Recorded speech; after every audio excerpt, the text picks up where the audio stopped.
I'm scared. Okay, I'm not scared, but today we're going to talk about fear. It's a quickie, but definitely a must watch.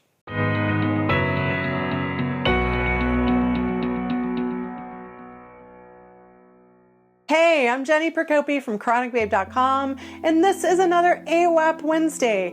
AWAP stands for as well as possible, and in all things, that's what I wish for you, that you are as well as possible in spite of illness. That's why I come to you every week with tons of my favorite tips and techniques for crafting an incredible life beyond illness. Yes, I know that you can.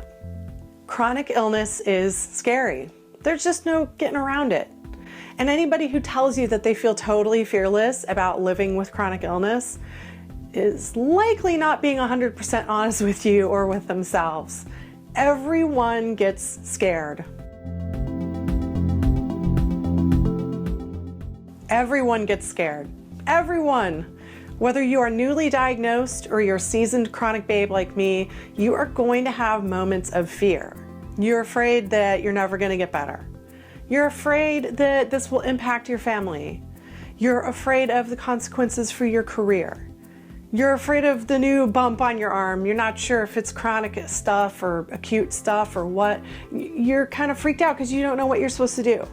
Life with chronic illness is going to be full of fear-inducing moments.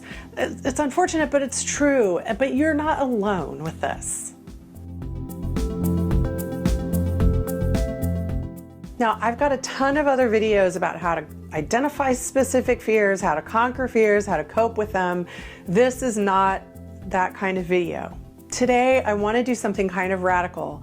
I want you to sit with your fear. Sitting with something has its roots in meditation, in Buddhist practices, lots of other spiritual practices.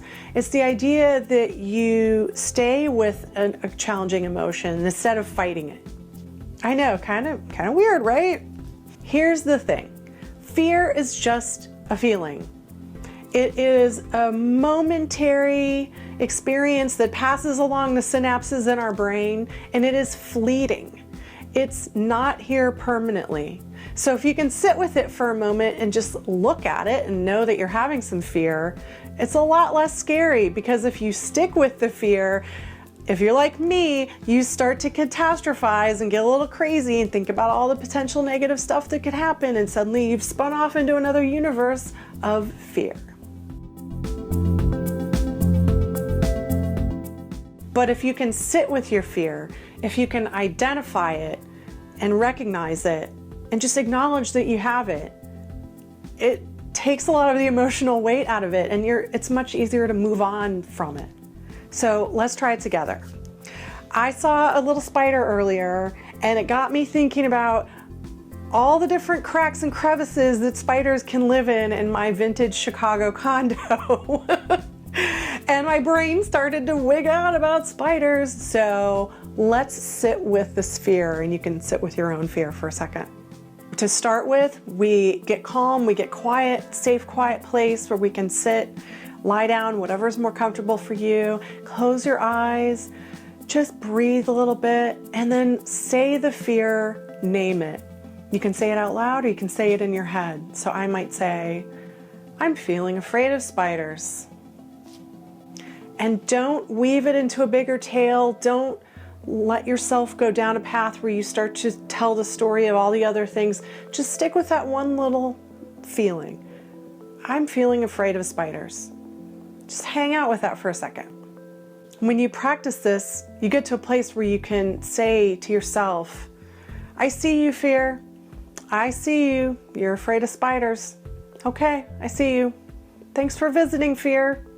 See you later. If you can press pause for a moment when you start to feel those feelings of fear, you can stop it in its tracks. If you can sit with your fear for a moment, it loses some of its power and you can move on. Do you agree? If so, I would love it if you give me a little thumbs up down there. Thank you so much for watching today and being game for trying something new. I know this is going to be new for a lot of you. I would love to hear what you think. How do you work with your fears? Do you think I'm weird for saying hello, fear?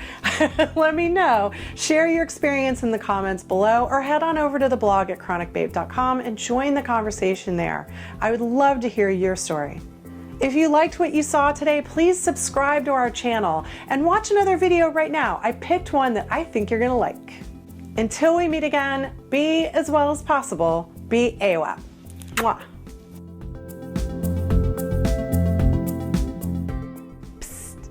The secret club is not remotely secret in any way, but it is a tight-knit group of individuals working together with me, with each other sometimes, to create better lives in spite of illness. For just $25 a month, you can become a member. You get tons of coaching and support materials from me, membership in a private discussion group where you can talk with like-minded individuals, opportunities for lots of live Q&A calls, and so much more. It would really be my honor to help you craft an incredible life beyond illness. So I hope you'll join us. Beep. AWAP stands for, what is this thing? Chronic illness is burk.